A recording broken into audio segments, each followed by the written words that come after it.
Wednesday, everyone. It's Wednesday afternoon on Kababayan LA. You are watching America's first and only daily talk show for and about the Filipinos. Kung saan po every Wednesday we have on the red carpet, we have entertainment news for you brought to us by Pacific Rim. This afternoon, we're going to be talking about the X Factor. In fact, they got an interview with Britney Spears. We're going to be showing that to you as well ngayong hapon po sa ating programa. Pero bago ang lahat, pag-usapan po natin ang mga balita.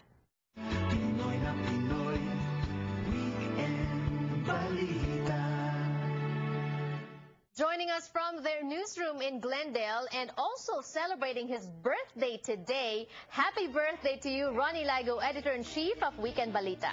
Maraming salamat sa iyo, Janelle, and to the Kababayan LA family for that greeting.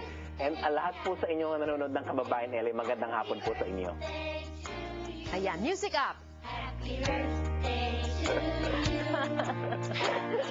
That makes you feel very young.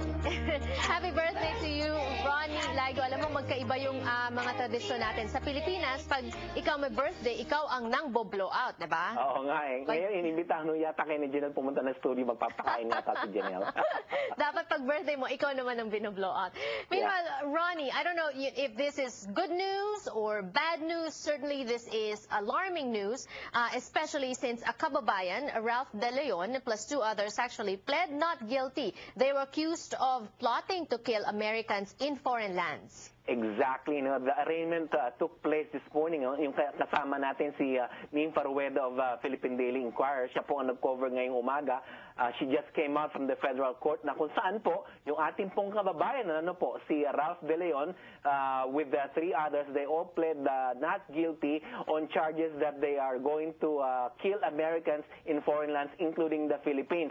At according to Nympha Rueda, yun pong si Ralph De Leon ay naka-orange jumpsuit siya at naka-shackle ang kanyang mga kamay at mga ankles, no, at pati po yung mga tatlong kasamahan niyang terorista raw. So nandun po yung mismong father ni Ralph De Leon na kung saan po during an interview he said that his son is innocent, and according to Nympha Rueda of the Philippine Daily Inquirer, he said that the lawyer for Ralph De Leon said that they are going to request for discovery, especially the hard drives that were seized sa possession ni Ralph De Leon to find out if they or if he is really complicit to this alleged terror plot. Yes, Ronnie, can you give us a little bit of a background? We're seeing his pictures. He looks so young. He looks so, just a regular average guy. Smiling in the photos that we've been flashing as well. How did he get involved in something like this? Oo nga, sabi nga, yan si Ralph De Leon, isang green card holder. Apparently, he wanted to join Taliban. Yun po ang sinasabi ng federal authorities, along with the three others. Like I said, he is a green card holder. He's staying here in the United States, and that he just converted apparently to, to become an Islamic faithful. No, naging Muslim na yata siya, although his name is still Ralph De Leon. Yun po ang sinasabi ho nila, he wanted to join the Taliban and to be trained apparently maybe in Afghanistan and to kill Americans in foreign lands, like I said, including the Philippines. Ayan po ang minomonitor po ng even the Philippine Consulate General po rito. In fact, one of the vice consuls po, si Charmaine Chua, was there to monitor the ongoing proceedings doon po sa korte this Obviously, morning. Ronnie, tututukan natin ang balitang yan as developments, as the plot develops. I'm sure you're going to be reporting that to us here on Kababayan LA. Meanwhile, sa iba na namang balita, and this one is really sad, a few weeks before Christmas, talagang sinalanta na naman ng bagyo ang Pilipinas. And from what I'm hearing, hindi pa ata tapos. Close to 300 people dead because of Typhoon Pablo, which is BOFA, ang kanyang international name, no? Ronnie, can you give us more information? Yeah, exactly. Nasa Compostela Valley, yung pong ating bagong probinsya ron, sa mga bayan po ng New Bataan and Moncayo, at least 274 dead. However, there are more than another 279 missing. No? At alam po natin na tataas po yan. However, because of new policies and new programs implemented by the Aquino government, meron pong maganda pong balita dyan kasi more people were able to evacuate low-lying areas. However, di po talaga naiiwasan po may mga ganitong nangyari. At isa pong ang sad incident is in New Bataan, where supposedly, one of the structures there na kung saan po nagpuntahan po yung mga taong bayan doon na supposedly evacuation center, naapektuhan din po, no? So inimbestigahan po nila sa isang military camp na supposedly evacuation center nga. However, like I said, mukhang tataas nga ang tala ng mga nasawi dyan, ano? Sabi mo nga, baka umabot pa ng 500.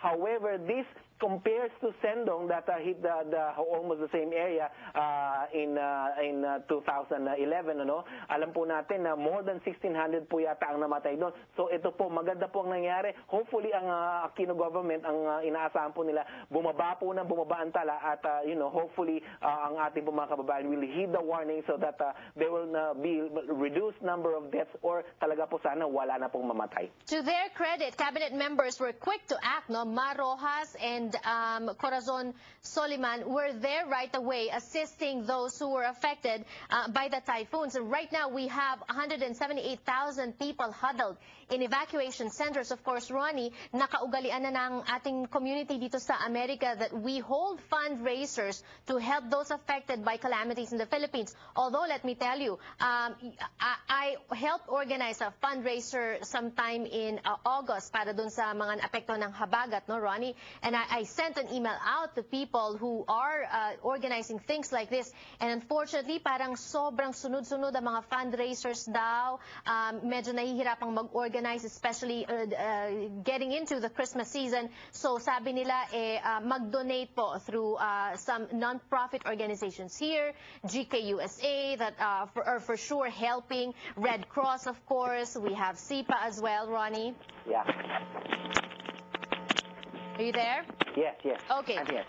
So, obviously, if there are efforts that are being organized, we're going to let you know about that para po makatulong kayo sa ating mga kababayan sa Pilipinas. And Ronnie, you mentioned something good that came out of this. The United Nations hailed us, the Philippines, for improvements in our warning system. Yeah, actually, what we were talking about, yung nationwide operational assessment of hazards, bagong programa ito that was implemented this year, na kung saan po maganda po yung prediction systems natin at saka po yung mga warning systems, na kung saan po yung mga, especially those who will be affected by incoming typhoons, will be warned so that they can evacuate earlier at saka po mas maka-escape sila sa mga low-lying areas. Alright. At like I said, mas maganda po ang report natin kasi mas bumaba po ang number of deaths.